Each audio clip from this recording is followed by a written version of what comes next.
Euh, Bonsoir à tous.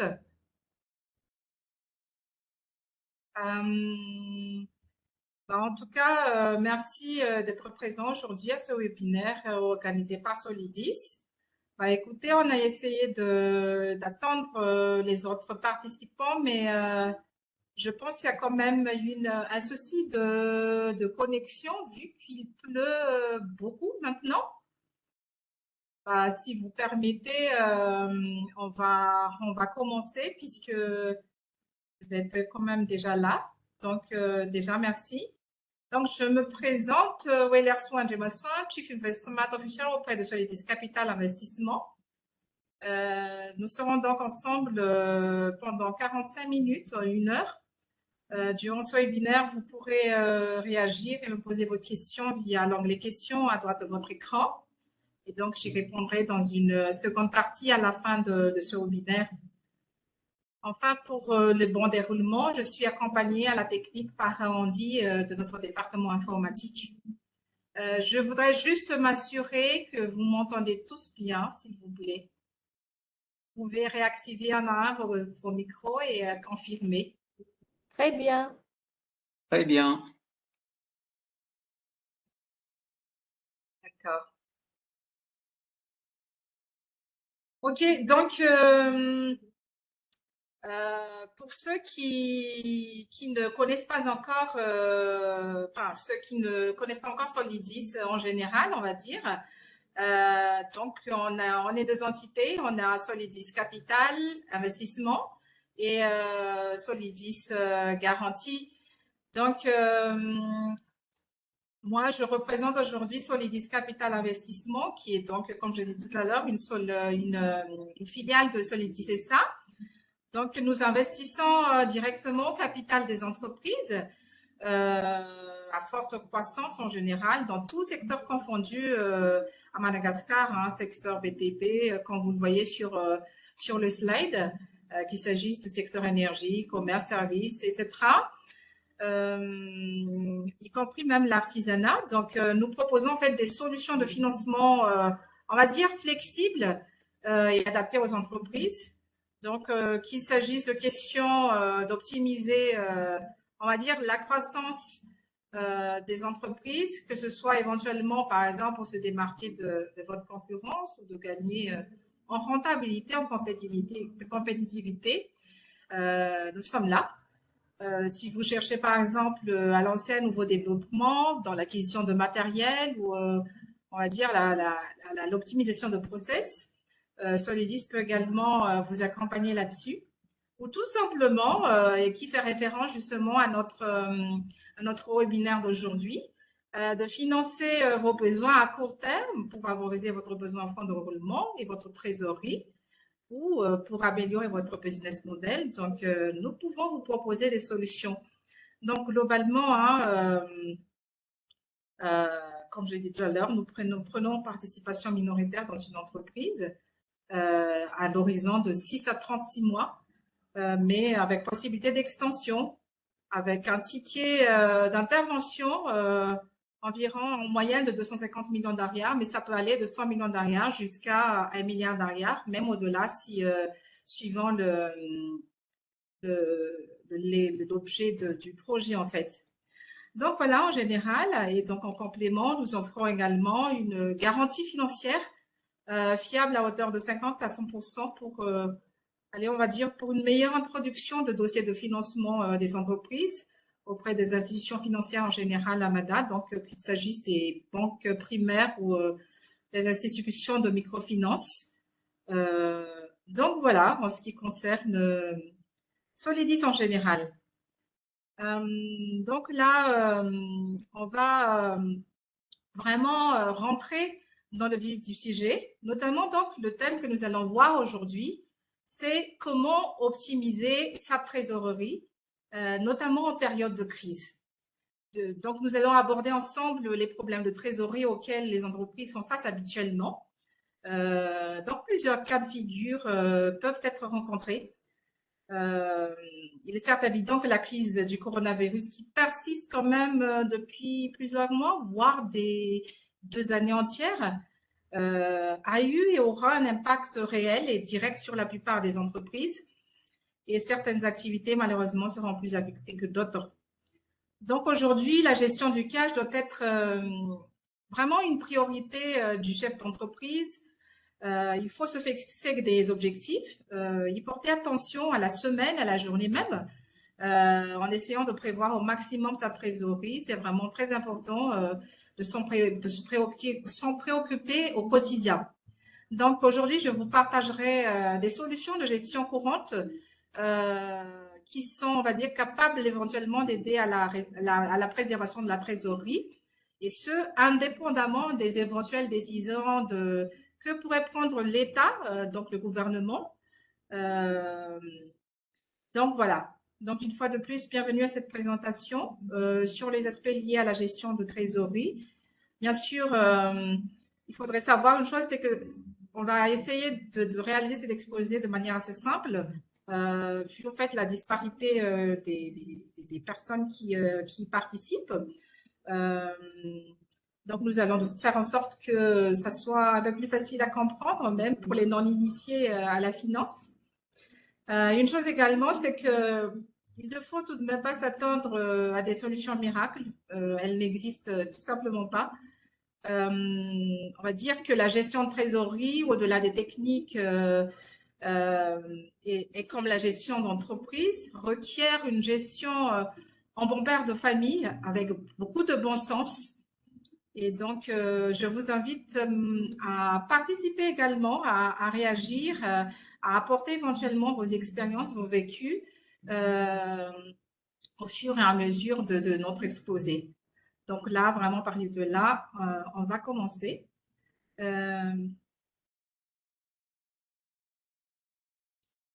Donc, nous avons plusieurs points à aborder. Du moins, c'est ce que j'ai noté pour notre présentation d'aujourd'hui. Donc, le premier point, c'est les préoccupations financières de l'entreprise aujourd'hui. Un second point, c'est qu'est-ce que la trésorerie, éventuellement la différence qu'il peut y avoir entre la notion de trésorerie et la notion de rentabilité. Puis nous verrons les composants de la trésorerie d'entreprise. Puis après ça, nous aurons la nature des difficultés de trésorerie aujourd'hui, du moins les principaux natures de difficultés. Et puis après ça, nous verrons les principales causes des difficultés de trésorerie. Je tenais également à vous présenter globalement la structure des charges et de la trésorerie, l'impact de la structure des charges sur la trésorerie en général. Et puis, on parle beaucoup également de budget de trésorerie. Nous allons voir très rapidement ce budget-là. Et puis, nous allons voir plus ou moins à la fin. Donc, nous aurons à débattre vous aurez à présenter éventuellement vos vécus, vos expériences. Donc, voilà. Donc, pour le premier point, concernant les préoccupations financières de l'entreprise, donc nous avons quatre points. On va dire que les entreprises généralement rencontrent sur le plan financier, elles ont quatre grandes préoccupations. La première, c'est celle de la solvabilité. La seconde, c'est celle de la liquidité. La troisième préoccupation, c'est l'indépendance financière. Et la quatrième, c'est la rentabilité.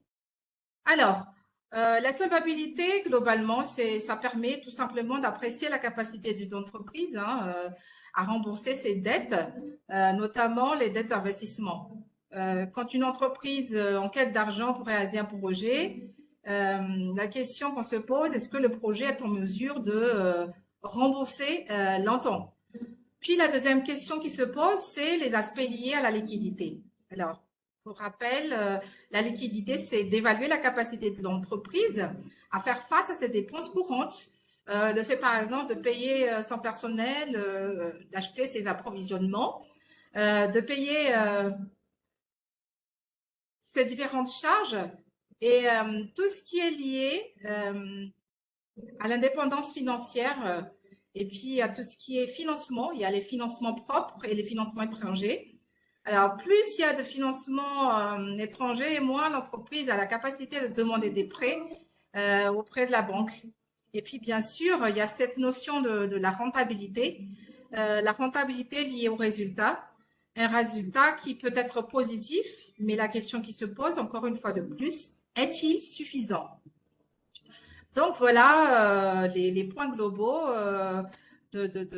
comment on va dire ça, des préoccupations financières de l'entreprise. Donc, comme je l'ai dit tout à l'heure, nous allons passer maintenant à la partie qu'est-ce que la trésorerie et la différence qu'il peut y avoir entre la notion de trésorerie et la notion de rentabilité. Donc, comme nous le voyons au prochain slide, qu'est-ce que la trésorerie? Alors, généralement, la trésorerie n'est rien d'autre que la résultante entre ce qu'on a encaissé et ce qu'on a décaissé. Donc, pour revenir à des choses plus terre à terre, c'est ce dont dispose l'entreprise en liquide, que ce soit dans son compte banque, que ce soit en caisse, et c'est cela donc qu'on va appeler la trésorerie. Par contre, la rentabilité ou le résultat lorsqu'il est bénéficiaire, c'est un surplus. C'est le surplus des produits par rapport aux charges. Exemple, si j'ai vendu pour 100 alors que ça m'a coûté 80, ben, j'en ai un résultat de 20. Voilà mon bénéfice. Grosso modo, donc c'est un peu cela. Donc, la trésorerie n'est rien d'autre que la résultante entre les encaissements et les décaissements. Et puis donc voilà, nous entamons maintenant déjà la troisième chose, qui est les composants de la trésorerie d'entreprise et sur lequel nous allons passer un peu plus de temps. Donc la bonne gestion d'une entreprise passe évidemment par l'entretien de la trésorerie. On dit qu'une trésorerie en pleine forme permet à l'entreprise en fait d'aller de l'avant. Et pour éviter les risques liés à la trésorerie, il ne suffit pas juste, on va dire, de vérifier quotidiennement son compte bancaire ou de faire appel à son banquier. En fait, il y a des composants sur lesquels repose la gestion de la trésorerie de l'entreprise. Donc, il est important de connaître ceci et de les maîtriser en fait afin de maîtriser un équilibre et une stabilité au sein de l'entreprise. Donc, voilà les points. Voici quelques composants importants qu'il convient de surveiller pour rendre performant l'entreprise. Nous allons les voir plus ou moins un à un. Donc, on a déjà en première partie le besoin en fonds de roulement. C'est ça le BFR.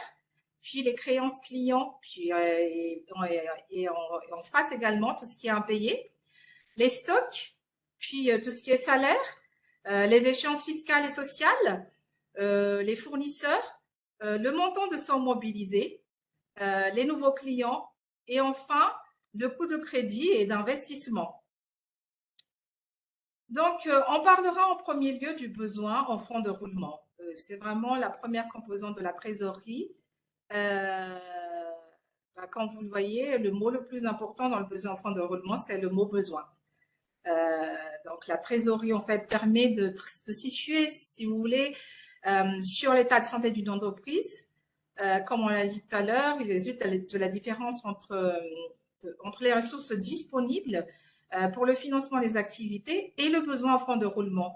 Et pour rappel, le fonds de roulement, quant à lui, c'est l'ensemble des ressources qui permet de faire face à ces besoins-là.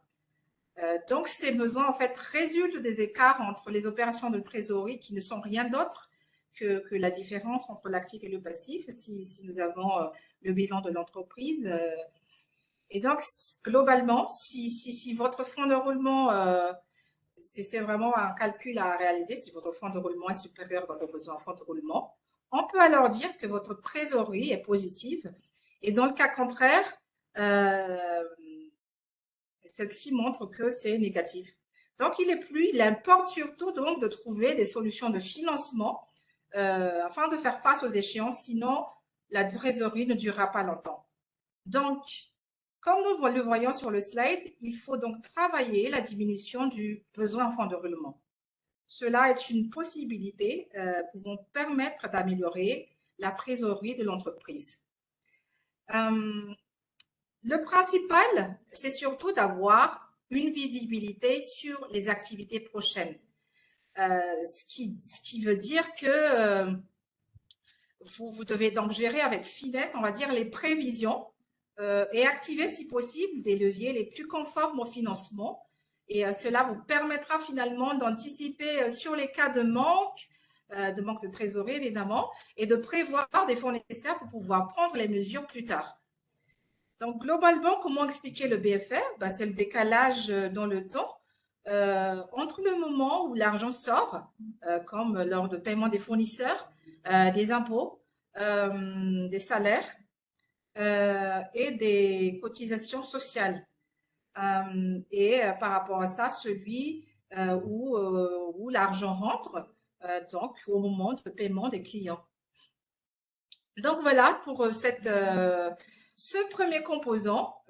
Donc juste pour rappel, nous le voyons ici.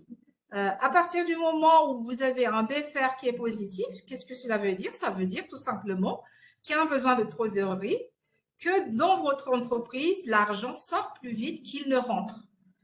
Si c'est négatif, ça veut dire tout simplement qu'il n'y a pas de besoin de trésorerie. Au contraire, il y a l'argent qui rentre plus vite qu'il ne sort. Notamment, c'est le cas, par exemple, de la grande distribution, les grandes surfaces que nous connaissons aujourd'hui.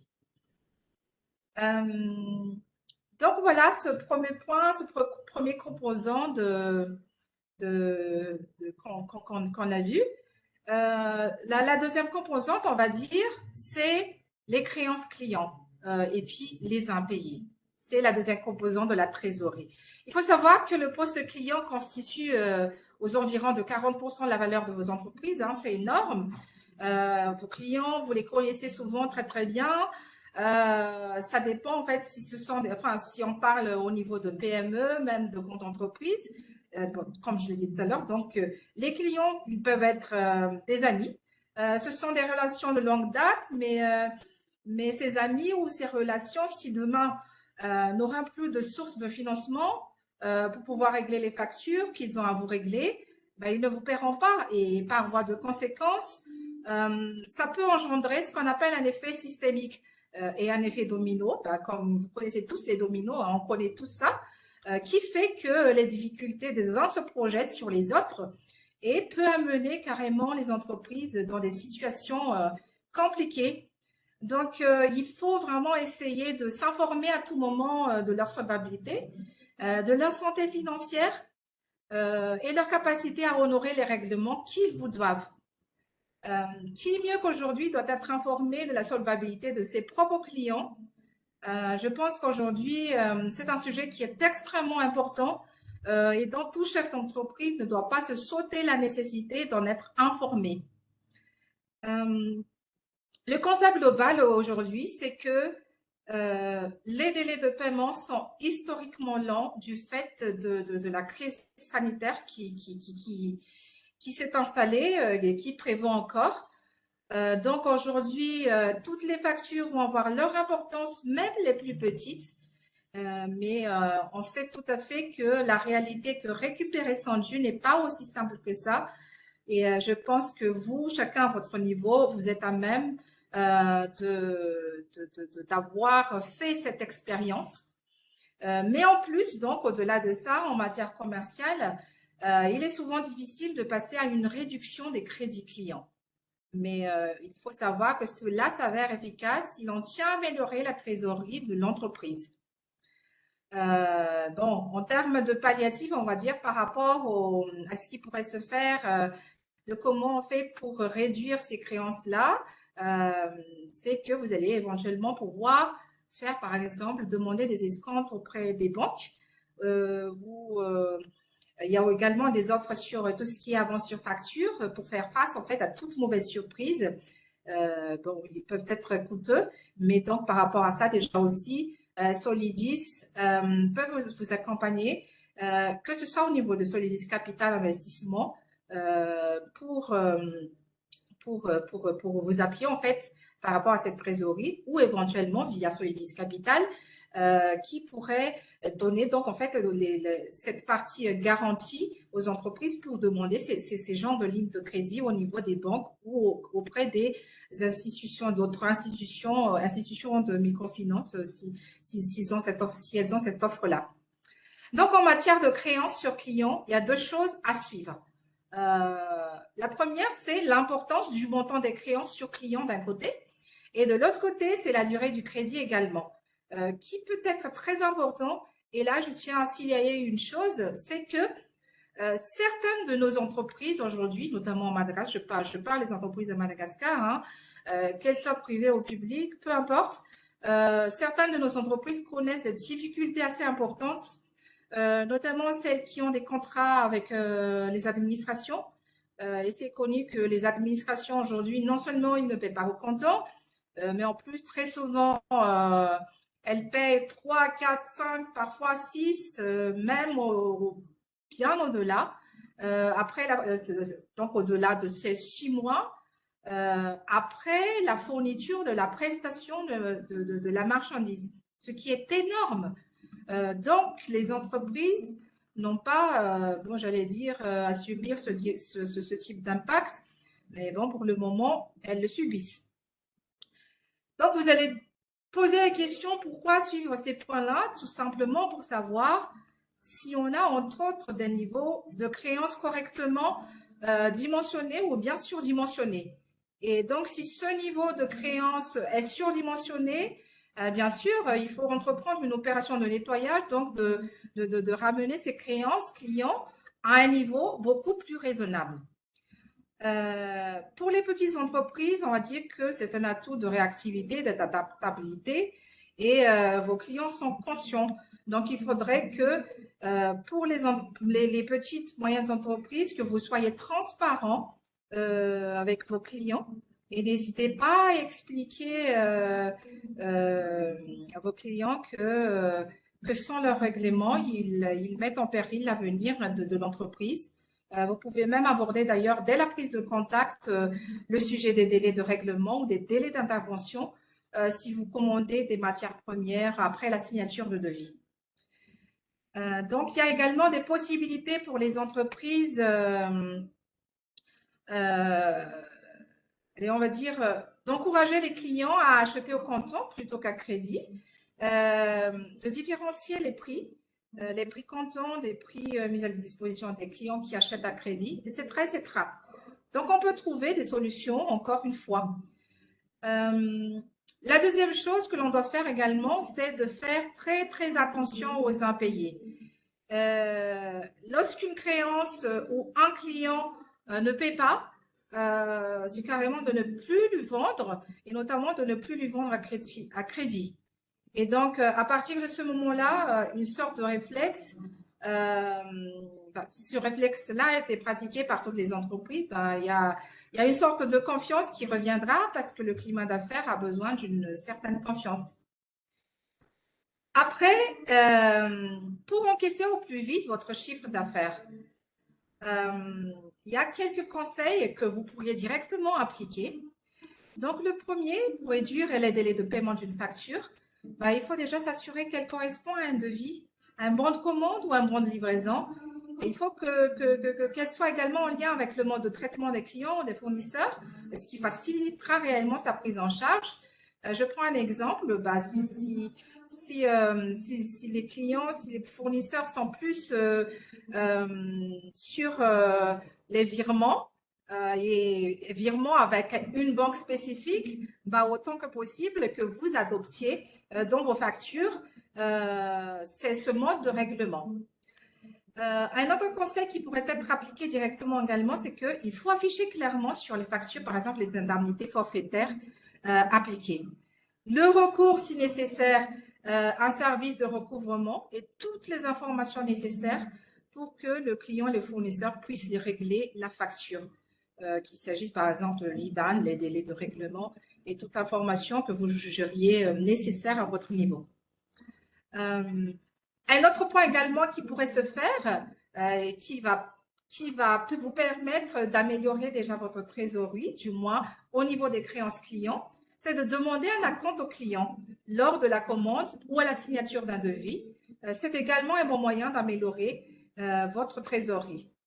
Par ailleurs, il est à noter qu'adopter les factures électroniques aujourd'hui permet de tracer plus facilement le règlement. On peut évidemment et transmettre le physique, mais en même temps transmettre ces factures sous format électronique. Et pourquoi pas ne pas proposer aux clients la possibilité d'un paiement fractionné en 2 ou 3 fois. C'est une solution qui vous permet en fait d'acter le calendrier de règlement et qui représente en même temps un service qui peut être attendu par certains clients. Et ça peut même faciliter ou déclencher la vente pour certains achats. Et puis, pour tout ce qui est relance client, eh bien, il faut relancer ses clients lorsqu'une facture arrive à échéance et que l'entreprise n'a pas encore été honorée. Ce qui peut arriver, c'est que la relance peut sembler gênant, mais il faut absolument passer par l'étape de relance, car la première raison d'un retard de paiement de facture, c'est qu'elle n'a jamais été relancée.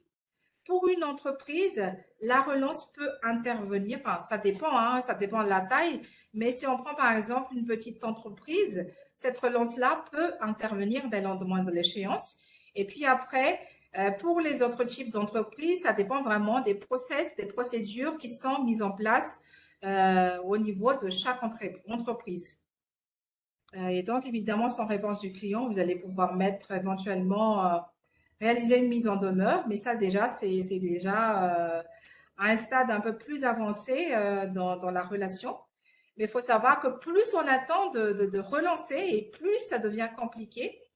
Et face à un client de bonne foi, mais qui est en situation difficile et qui ne peut pas payer, vous pouvez proposer un échéancier qui va rassurer le vendeur et qui finalement va renforcer le lien commercial en créant une sorte de solidarité.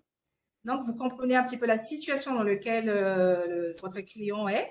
Il faut privilégier au maximum tout ce qui est procédure amiable et le dialogue, ce qui évitera évidemment et qui aura déjà également des conséquences sur votre trésorerie, ce qui évitera les coûts de recouvrement et surtout les délais de traitement. Donc voilà, cette partie créance client a pris beaucoup plus de temps parce que c'est vraiment un cas. Ça fait partie en fait on va dire, du cœur de la gestion et de l'amélioration de la trésorerie au niveau de l'entreprise. Après cela, nous avons la partie stock. Alors, ça fait partie également de la composante de la trésorerie. Un gros poste coûteux qui mobilise votre trésorerie, ce sont justement les stocks. Dans les périodes les plus tendues en trésorerie, notamment en cette période de post-crise où la trésorerie s'amenuise de jour en jour, voire négative, il faut limiter au maximum vos stocks. Évidemment, là, je ne parle pas des entreprises qui éventuellement vont devoir faire face, qui optent pour des appels d'offres, par exemple, et qui doivent réaliser, un niveau de stock assez conséquent. Donc, par rapport à ce stock-là, procédez également aux commandes une fois que vous avez réceptionné la compte du client. Cela vous permettra en fait de sortir, entre guillemets, de vos propres caisses, de votre propre trésorerie, du moins celle qui reste à l'entreprise, cette trésorerie pour réaliser les commandes, mais vraiment d'attendre que cet acompte soit réceptionné. Après, la question qui se pose, est-ce que les niveaux des stocks, est-ce le niveau qu'on doit avoir ou bien est-ce qu'il n'y a pas de surdimensionnement? Euh, je le vois, je le dis toujours, hein, quand on a un niveau de stock, c'est ce qui est. Voilà ce qu'on a comme niveau de stock, mais il y a une question que l'on doit se poser. Ce qui doit être, quel est le niveau de stock qu'on devrait avoir compte tenu de notre activité? On se pose, enfin, je suis en train de me poser à votre niveau en tant qu'entreprise. Et à ce moment-là, s'il y a une différence, si le stock de ce qui est nettement supérieur à ce qui doit être, nous avons un surstock. Alors, c'est la raison pour laquelle, quand on a encore une fois des difficultés de trésorerie, il faut faire un peu de ménage dans la gestion des stocks.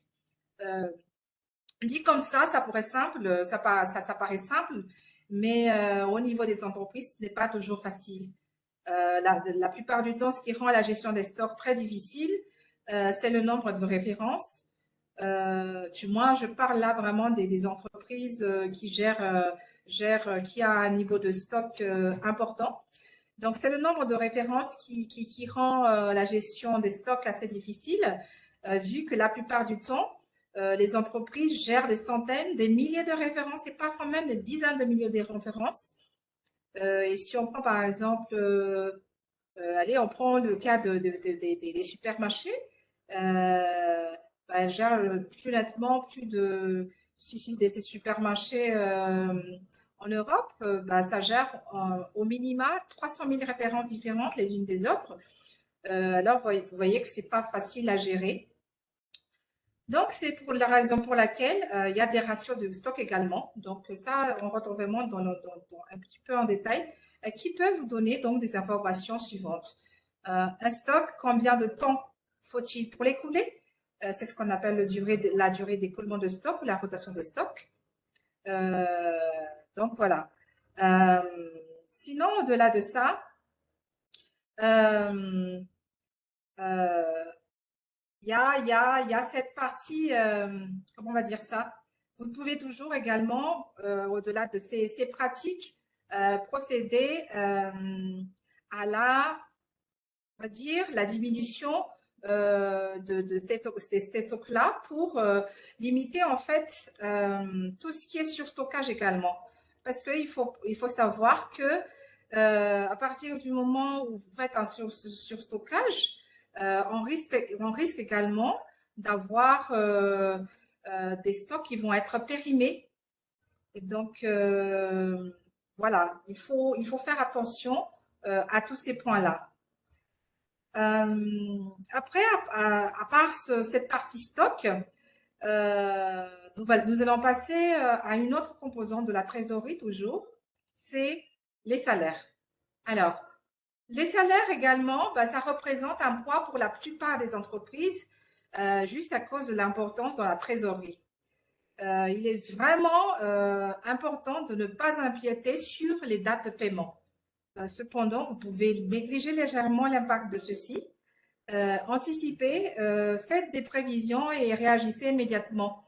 Et vous arriverez à faire face à cette dépense qui est quand même fait partie des postes les plus importants également dans la trésorerie d'une entreprise en général. Après cela, nous avons également une autre composante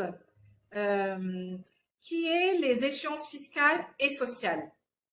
En fait, bien qu'en étant aussi difficile à négocier, il ne faut pas négliger les taxes. Il ne faut pas négliger leur montant, leur fréquence et leur règlement, tout simplement parce que cela pourrait engendrer après également éventuellement des pénalités qui auront encore une fois de plus des répercussions, des conséquences sur votre trésorerie. Et enfin, néanmoins, en cas de retard ponctuel des échéances, je pense que les trésoriers payeurs général ou le service dont vous dépendez vous comprendront certainement. D'ailleurs, au-delà de cette compréhension, on a vu qu'à un moment donné, pour faire face à au Covid, l'État, le gouvernement malgache dont je parle, a pris des décisions pour suspendre et remettre à plus tard le paiement justement de ces taxes-là. Donc, au moins, c'est déjà ça. Donc, après ces échéances fiscales et sociales, nous passons à une autre dimension, à une autre composante, les fournisseurs. Alors, ce qui est important à suivre, c'est de savoir, entre autres, si les montants fournisseurs sont importants ou bien est-ce qu'ils ne sont pas importants, etc. Et comme on a fait avec le crédit client, on peut calculer la durée du crédit client, on calcule également la durée crédit fournisseur. Donc, c'est tout simplement les crédits fournisseurs. C'est tout ce qu'on a acheté à crédit auprès de nos fournisseurs divisé par les achats de biens services multiplié par 360. Ça, c'est vraiment une formule pour rappel général. L'idéal, je dis bien l'idéal, c'est vraiment d'avoir un délai crédit fournisseur supérieur au délai crédit client, mais malheureusement, comment on va dire ça, les entreprises ne peuvent pas toujours choisir parce que très souvent, les entreprises peuvent choisir de faire crédit ou ne pas faire crédit à leurs clients, mais elles ne peuvent pas obliger leurs fournisseurs à leur faire crédit. En plus, tout dépend également de la nature des entreprises ou des activités. Il y a beaucoup d'entreprises qui vendent à crédit et qui achètent comptant. Donc, pour ce côté-là, il est souvent recommandé de vraiment planifier ou d'allonger les délais de paiement de vos fournisseurs afin de ne pas rendre vide en fait la trésorerie. Mais il faut faire en sorte de ne pas utiliser de façon fréquente cette astuce. Ce n'est pas forcément la seule solution pour vous permettre de réparer vos problèmes de trésorerie. Cela se résout surtout avec des solutions sur le long terme. On va dire un autre conseil également, peut-être par rapport à ce crédit fournisseur, pensez aussi à réduire au maximum vos dépenses. Ça veut dire quoi? Ça veut dire que vous allez payer selon les délais accordés et puis vous bénéficierez éventuellement de remises de la part de vos fournisseurs. Et puis, comme on dit, si on fait ce qu'on faut faire, ce qu'on applique, ce qu'on veut quand les autres nous fassent également. Donc, auprès de vos fournisseurs, n'attendez pas l'échéance des factures. Si vous avez une trésorerie positive, payant en avance, cela vous permettra en fait d'avoir un regard sur les paiements prochains. Mais par contre, si vous rencontrez des difficultés qu'il vous est impossible de payer le fournisseur, demandez-lui de prolonger le délai de paiement. Et en multipliant également vos fournisseurs, vous assurez en fait l'approvisionnement des matières dont vous avez besoin pour votre activité, tout en fractionnant le montant des factures et vous êtes moins dépendant d'un seul gros fournisseur. Dans tous les cas, quelle que soit votre situation, essayez de respecter la date de paiement établie par le fournisseur. Il est essentiel de respecter l'accord que vous avez signé avec ce dernier. Donc, voilà en général, en ce qui concerne cette autre composante de la trésorerie qui est les fournisseurs. Et puis, nous allons parler de montants de sommes mobilisées. Alors, il est recommandé dans la gestion d'une entreprise d'analyser à moyen et long terme les financements ou les moyens permettant à financer. La manière dont l'entreprise se finance ou mobilise la trésorerie pour gérer ses besoins doit être analysée. Qu'il s'agisse par exemple de formation de votre personnel, d'une organisation de salon professionnel ou de représentation, ou même d'apprentissage de nouvelles techniques et autres, pensez à réaliser une analyse. Vous devez donc veiller à ce que les programmes d'activité de l'entreprise soient examinés fréquemment. Faites une estimation assez suffisante de fonds de roulement et initiez surtout des relations de confiance, notamment entre votre banquier, vos partenaires financiers, l'actionnariat, et vous, évidemment. Pour les investissements matériels, véhicules, il existe évidemment des solutions alternatives à l'utilisation de la trésorerie d'entreprise, mais dans des périodes incertaines, on essaie de préserver ces disponibilités et on peut étudier des solutions de financement type location longue durée auprès des concessionnaires, les crédits bas éventuellement, les crédits classiques bancaires limitant ainsi le recours de la trésorerie d'entreprise et une fois de plus, éventuellement, l'accompagnement par Solidis Capital ou Solidis Garantie pour vous accompagner. Donc voilà en ce qui concerne cette partie-là. Sinon, une autre composante toujours de la trésorerie, ce sont les nouveaux clients. Lorsque vous avez des nouveaux clients et que doit naître une relation de business entre vous, lancez une enquête sur ces derniers. Il est véritablement important de vous renseigner sur sa capacité de paiement auprès de sa banque, de ses anciens fournisseurs ou d'autres sources. C'est ce que nous, on appelle due diligence en fait. Il est impératif de savoir à quel genre de client vous avez affaire, de connaître la légitimité de son activité ou si son entreprise fait preuve de fiabilité. Donc voilà, en ce qui concerne ces nouveaux clients, en appliquant ces quelques conseils, vous allez pouvoir améliorer en fait d'une manière ou d'une autre votre trésorerie. Et puis, on a une autre composante, la dernière, le coût de crédit et d'investissement. Il est utile en fait de surveiller les possibles accords de crédit fournis par les banques et de vérifier surtout les pénalités probables en cas d'insolvabilité. Essayez de passer au peigne fin les coûts de vos financements, sinon vous risquez de vastes dépenses oubliées. Et puis éviter les rentrées de fonds susceptibles d'occasionner une hausse des investissements, en cas de baisse de chiffre d'affaires en tout cas, parce qu'il vous sera difficile d'y faire face. Donc voilà, en ce qui concerne ces composantes de la trésorerie qu'il va falloir vraiment essayer de maîtriser au niveau de l'entreprise. Maintenant, nous allons entamer la partie la nature des difficultés de trésorerie.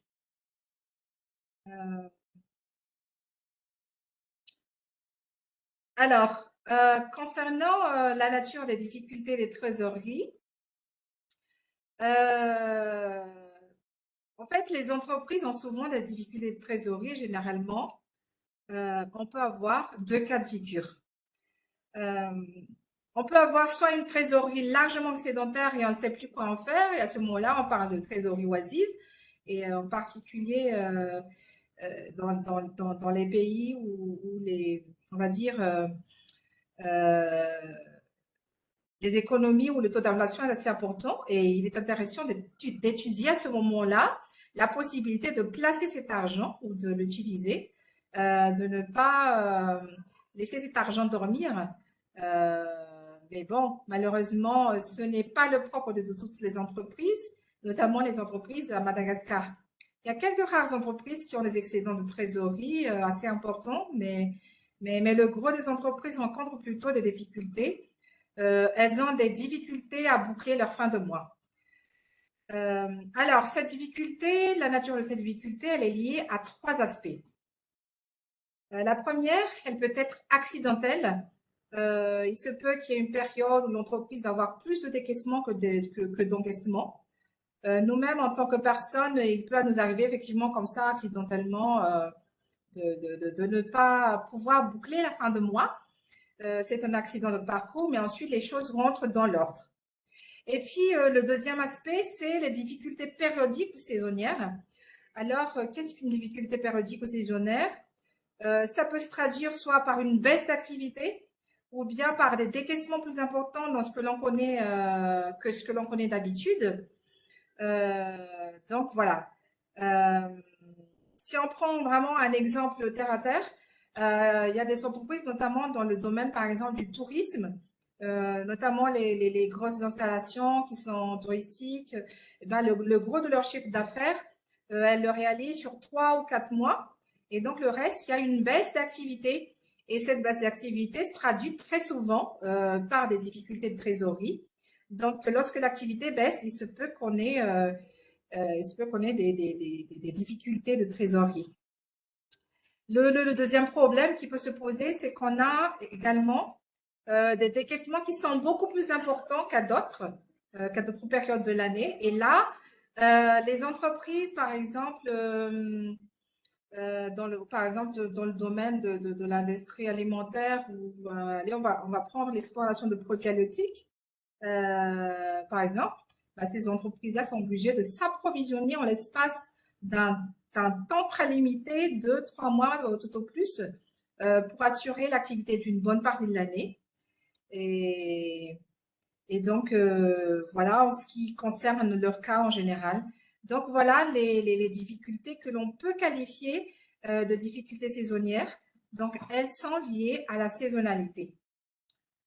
Après, lorsque une entreprise traîne un découvert, par exemple, sur plusieurs mois, pour ne pas dire sur plusieurs années, bah, c'est qu'il y a un problème qui est sérieux. On ne peut pas vivre continuellement avec un découvert bancaire, ce n'est pas fausse. Et pourtant, ça arrive aujourd'hui. Et donc là, les solutions sont plutôt, j'allais dire, difficiles à mettre en œuvre.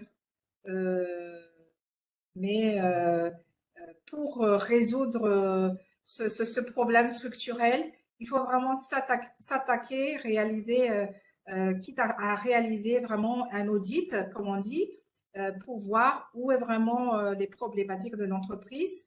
Et, euh, et on doit surtout se faire accompagner euh, par des personnes qui sont déjà rodées dans ce genre d'exercice pour vous accompagner. Après, donc, c'est la nature des difficultés de trésorerie. Nous passons aux principales causes de difficultés de trésorerie. Alors, il y a plusieurs points qu'on a pu recenser. Mais généralement, c'est dû à la mauvaise ou l'absence d'anticipation, à la mauvaise gestion de l'entreprise. Et donc, on va essayer d'examiner un peu plus en détail ces points-là. Pourquoi les points évoqués causent-ils un problème de flux de trésorerie? Donc, le premier point, c'est les faibles profits ou pire, pertes. Le profit qu'une entreprise tire du commerce est la source la plus importante de liquidité. Il existe un lien direct entre la faiblesse des profits ou des pertes et les problèmes de trésorerie de l'entreprise. N'oubliez pas que la plupart des entreprises déficitaires finissent par manquer de trésorerie, par manquer d'argent. Et puis, il y a un second point, c'est le surinvestissement en capacité. Alors, cela se produit on va dire, lorsqu'une entreprise dépense trop d'argent en immobilisation. Donc, tout ce qui est mobilisation générale, par exemple, l'achat carrément de sièges, de terrains, de, de mobilier en général. Donc, le problème s'aggrave si l'on a recours d'autant plus à des financements qui ne sont pas adaptés, donc des financements à court terme. Par exemple, vous allez acheter, j'exagère un peu, vous allez acheter un terrain pour l'entreprise, c'est un actif, c'est une immobilisation via un découvert bancaire. Donc, les actifs immobilisés, en fait, sont difficiles à transformer en espèces à court terme, donc il faut faire attention à ça. Un troisième point également, c'est trop de stock. Détenir trop de stock qui mobilise de l'argent liquide et un risque accru de désuétude des stocks. On a déjà parlé de ça auparavant. Et d'un autre côté, il faut qu'il y ait suffisamment de stock pour répondre à la demande. Et l'achat, en gros, peut se traduire par une baisse des prix d'achat en plus. Un quatrième point, c'est accorder trop de crédit aux clients. On a déjà plus ou moins parlé de ça également auparavant. Mais les clients qui achètent à crédit sont appelés débiteurs commerciaux Et offrir un crédit, c'est équivaut à un bon moyen de réaliser des ventes et d'un côté, mais de l'autre côté, le retard de paiement est un problème courant et les clients qui payent lentement mettent souvent à rude épreuve leur liquidité. Pire encore, la dette peut devenir mauvaise, c'est-à-dire qu'elle n'est pas payée du tout. Donc, on fait face à une impayée, comme ce qu'on avait discuté auparavant. Et puis, on a ce qu'on appelle la surnégociation. Comment se produit la surnégociation? Ça se produit lorsque une entreprise se développe trop rapidement, ce qui exerce en fait une pression sur les finances à court terme. Un exemple classique, ce sont les chaînes de magasins de détail qui sont désireux d'ouvrir de nouveaux points de vente. Donc, avoir à payer le loyer à l'avance, payer le loyer de ces points de vente, payer l'aménagement de la boutique ou du showroom et payer les stocks, ben, ça dépense, ça dépense, il y a une dépense importante avant que débutent les ventes dans le nouveau magasin. Donc, les entreprises aujourd'hui qui s'appuient sur des contrats à long terme sont également exposées à un risque élevé de surnégociation. Donc, il faut vraiment faire attention à ça également. Et puis, on a les changements inattendus. Un sixième point, c'est les changements inattendus. Il s'agit d'éléments ou d'événements qui ne sont pas inclus dans les prévisions de flux de trésorerie. Ils sont imprévus. Donc, par exemple, on va prendre tout ce qui est changement interne. Les changements internes, si on prend une entreprise, enfin, on va dire une industrie, bah, les changements internes, ça peut être les bris de machines, par exemple, ou la perte de personnes clés, de personnes clés en général. Quand on parle de perte de personnes clés, ça peut être la démission pour X raison, mais éventuellement licenciement pour X raison. Donc, ça peut être ça. Ça peut être également un changement externe. Ben, justement, l'exemple du ralentissement économique, à l'instar de l'effet de la crise sanitaire, justement. Les accidents ou tout ce qui est modification de la législation qui oblige, par exemple, une entreprise à investir dans de nouvelles installations. Et puis, enfin, le dernier point, c'est tout ce qui est demande saisonnière. Lorsqu'il y a des changements prévisibles dans la demande et les flux de trésorerie, production ou achat habituellement avant le pic saisonnier de la demande, ça veut dire les sorties de fonds avant les entrées de fonds. Mais bon, cette situation peut être gérée. Les prévisions de flux de trésorerie devraient tenir compte finalement de ces variations saisonnières. Donc voilà, en ce qui concerne cette partie. Évidemment, comme j'ai dit tout à l'heure, vous pouvez éventuellement poser vos questions ou réaliser vos observations dans le chat ou tout simplement évoquer également vos éventuelles expériences par rapport déjà à tout ce qu'on a dit tout à l'heure. Donc sinon, on va passer à cette partie. Il y a un point que je voulais aborder avec vous aujourd'hui, la structure des charges et de la trésorerie, l'impact de la structure de charges sur la trésorerie. Donc, ce qu'on va parler ici, c'est surtout ce lien entre la structure des charges et les problèmes de trésorerie. Alors, il est bon pour une entreprise de connaître quelle est sa structure des charges. D'abord, c'est de connaître l'importance relative des trois charges les plus importantes par rapport au total des charges. Par exemple, si on prend les achats, que représentent vos achats aujourd'hui de matière de fourniture, les consommations par rapport au total des charges? Que représentent par exemple vos charges de personnel par rapport au total de vos charges? C'est de connaître quelle est la structure de vos charges. La deuxième chose, c'est de faire un travail qui est difficile, même si on le fait en tâtonnant un petit peu, ça vaut le coup de le faire.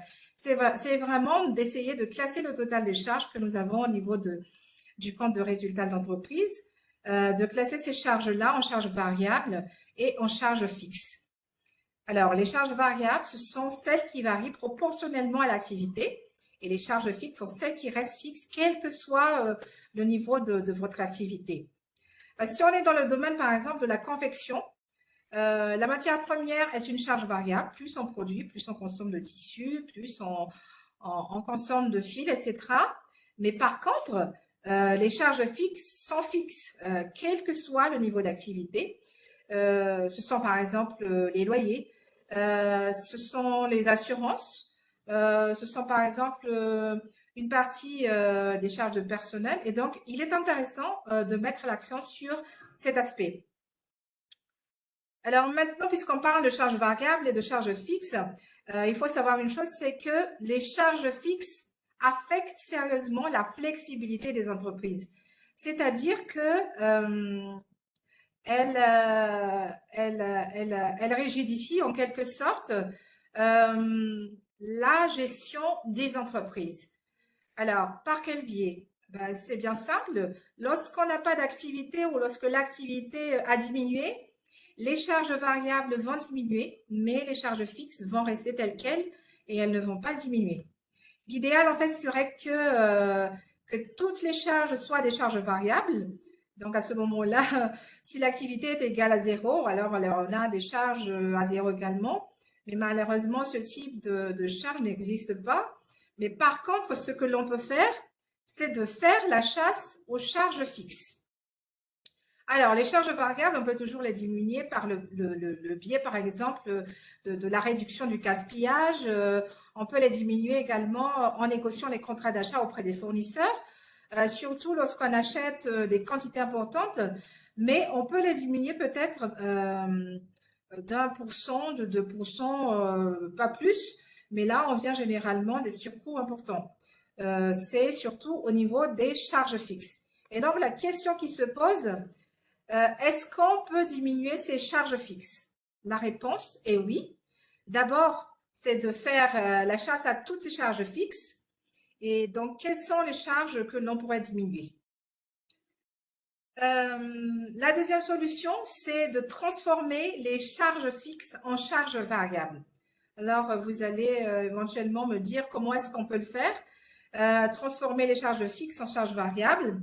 On peut le faire en élaguant des activités, donc en externalisant les activités. Et c'est là où, si vous voulez, sur le plan économique, lorsqu'on a un système complexe de sous-traitance à l'échelle économique, c'est très important parce que les entreprises ne sont pas obligées d'intégrer ces activités. Elles peuvent les sous-traiter sans aucun problème.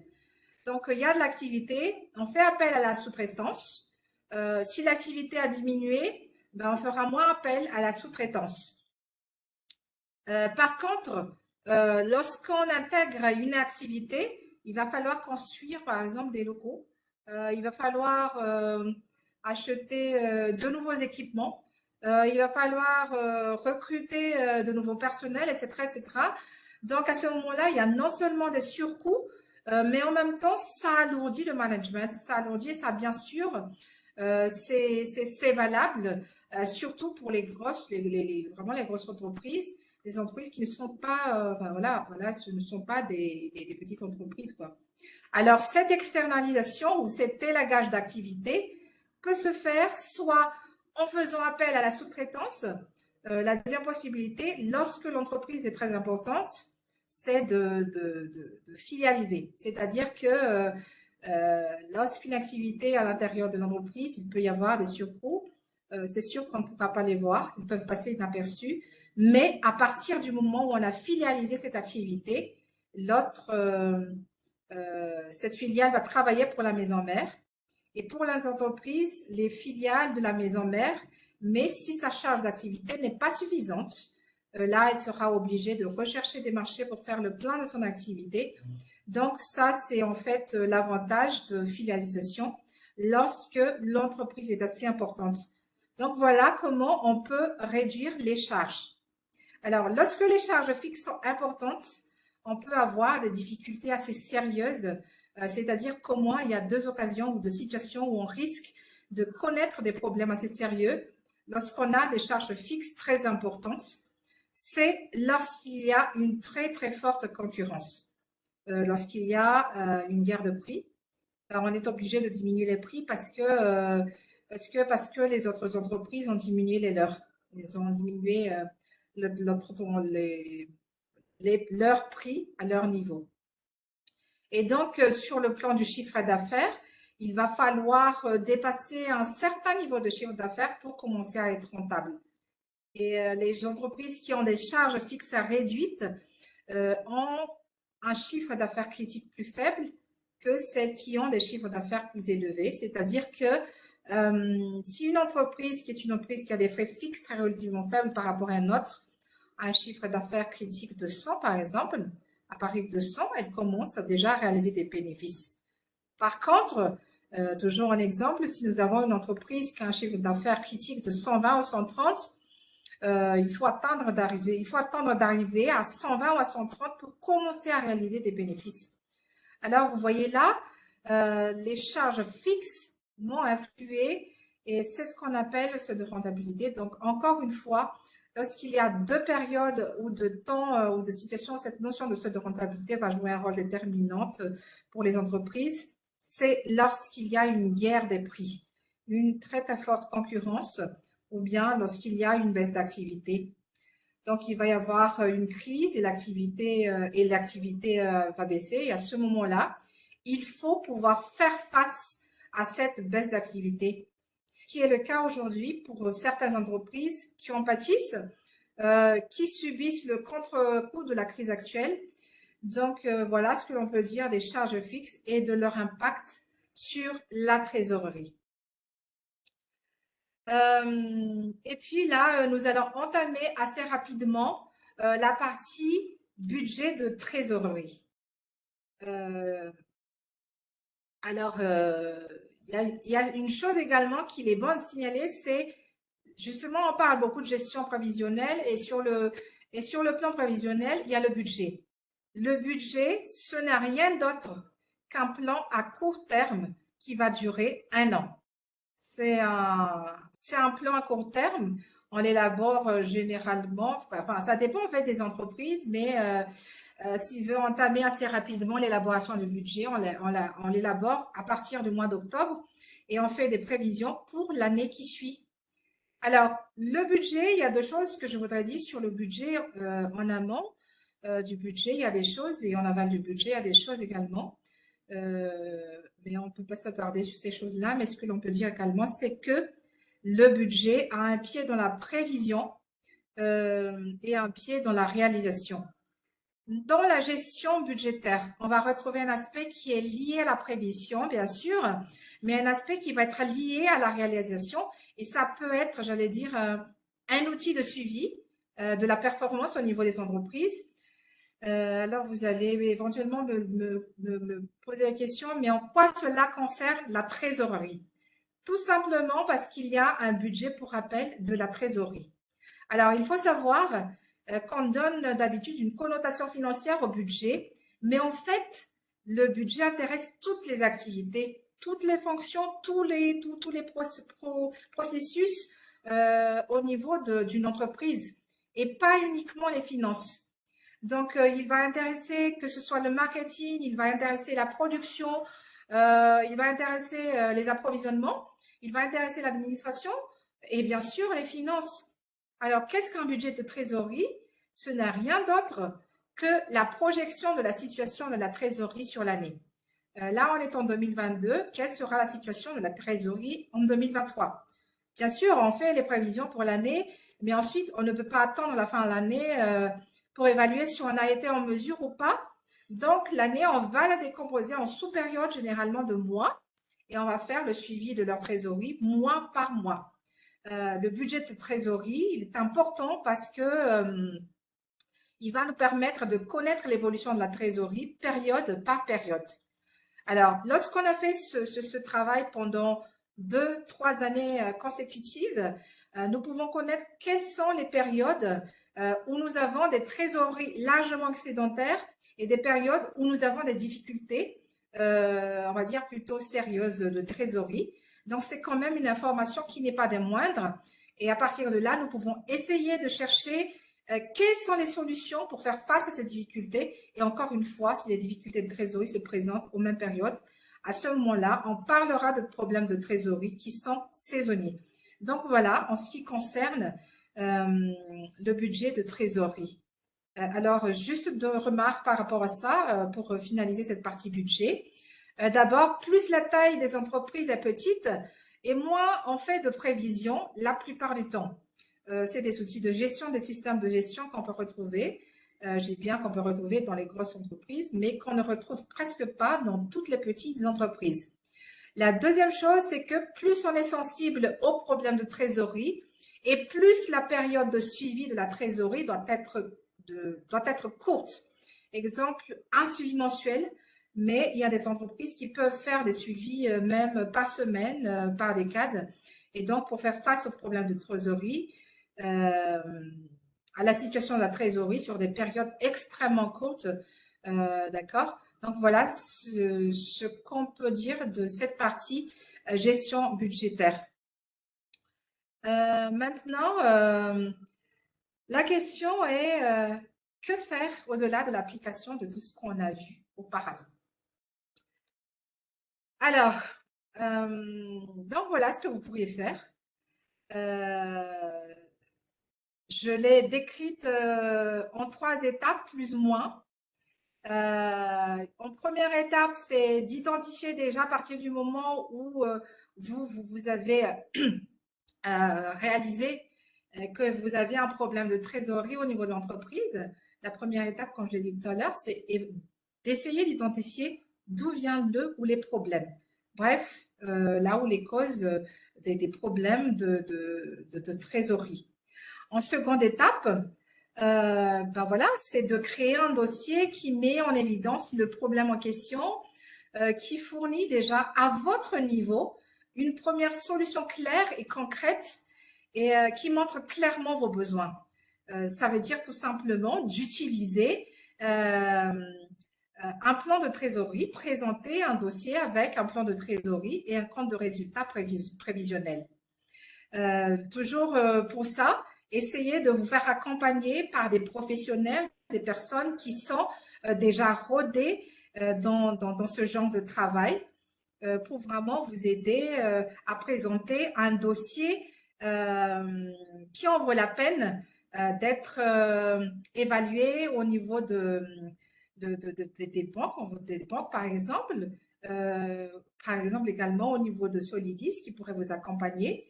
Et évidemment, en troisième étape, prenez rendez-vous avec votre financier, vos partenaires pour vendre votre projet.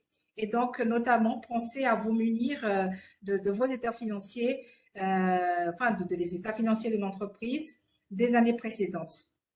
L'important, c'est que vous puissiez réagir très rapidement pour pouvoir contrôler la situation. Donc, voilà, on arrive plus ou moins à la fin de cette présentation. Vous savez maintenant ce que vous ne devriez pas faire et ce que vous devrez faire pour bien gérer votre trésorerie. N'hésitez une fois de plus, n'hésitez pas à faire appel à des spécialistes qui s'engagent à vous apporter un accompagnement personnalisé. Qu'il s'agisse de financer des besoins opérationnels à court terme ou des projets de développement à moyen terme, comme ce que fait justement Solidis Capital aujourd'hui. Donc, nous arrivons au terme de cette présentation globale. Donc, pour récapituler globalement, une gestion de trésorerie efficace, notamment en période de crise, est une des clés des entreprises qui réussissent aujourd'hui. Si vous naviguez à vue, vous risquez de ne jamais arriver à bon port. Et suivre la trésorerie de votre entreprise permet d'avoir des indicateurs pour savoir dans quelle direction vous allez. Au-delà des diverses astuces, des points qu'on a pu détailler tout à l'heure, l'important aujourd'hui, c'est la capacité de chaque entreprise de chaque dirigeant à s'adapter, à naviguer au fil de l'eau et à prendre des décisions, les bonnes décisions au moment opportun. Euh, pour une bonne gestion de la trésorerie de votre entreprise au quotidien, c'est simple, prenez de la hauteur et anticipez. C'est vraiment le maître mot aujourd'hui. Donc voilà. Je vous remercie encore une fois de votre présence, d'avoir participé à ce webinaire. Euh, je reste évidemment encore là pour vos éventuelles questions, pour répondre. Donc voilà. Encore une fois, merci. Je vous remercie.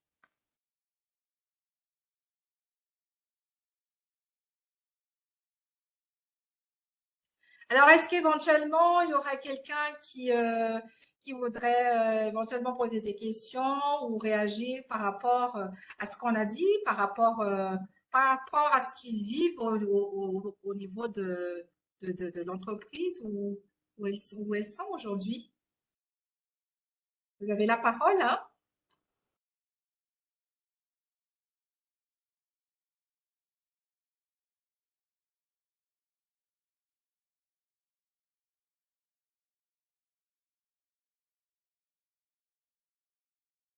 Oui, Monsieur Zwell,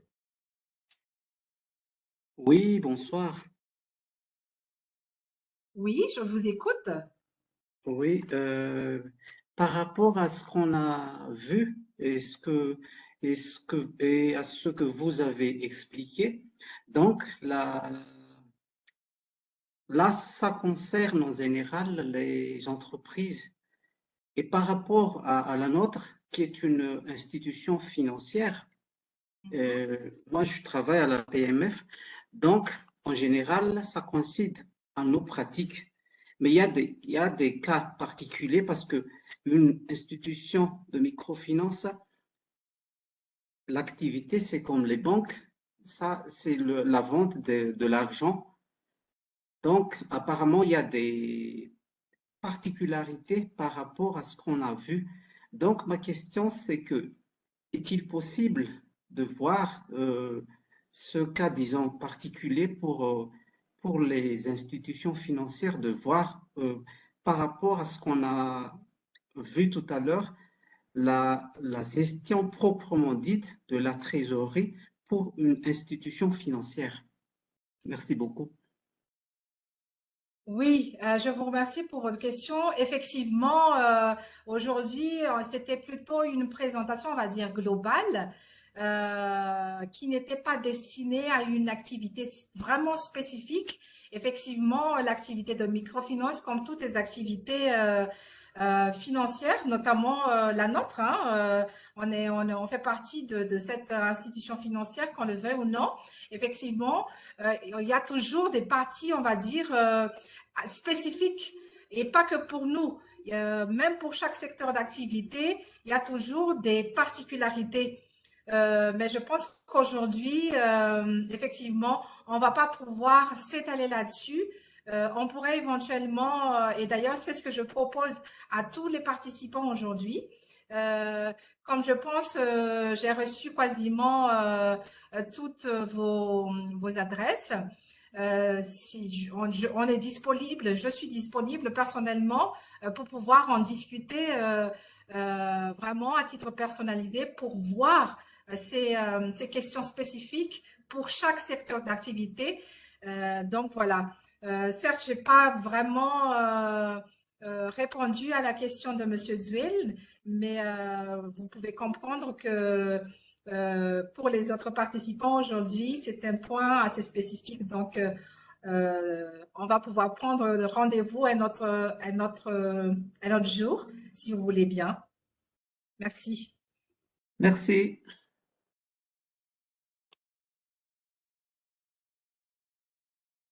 D'autres questions éventuellement ou des partages d'expériences à votre niveau?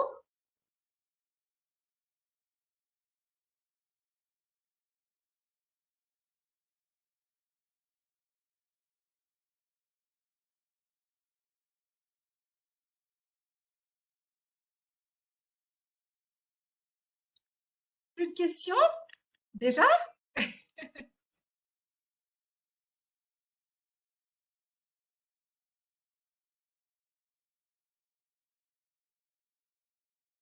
Bon, comme apparemment il n'y a plus de questions, en tout cas, je vous remercie encore une fois d'avoir bien voulu participer à ce webinaire avec nous. Bon, malheureusement, vu la situation du temps chez nous à Mada, apparemment, il y a pas mal de gens qui m'envoient, sont même en train de m'envoyer des SMS là, qu'ils ont eu du mal à se connecter. Donc, voilà. En tout cas, comme je l'ai dit tout à l'heure, je reste disponible pour d'éventuelles questions ultérieurement euh, et au plaisir de partager avec vous. Donc, je vous souhaite une excellente fin de journée, plutôt une fin de soirée et un excellent week-end également. Mesdames, Messieurs, merci beaucoup. Je vous remercie. Donc, au revoir. Au revoir. Au revoir.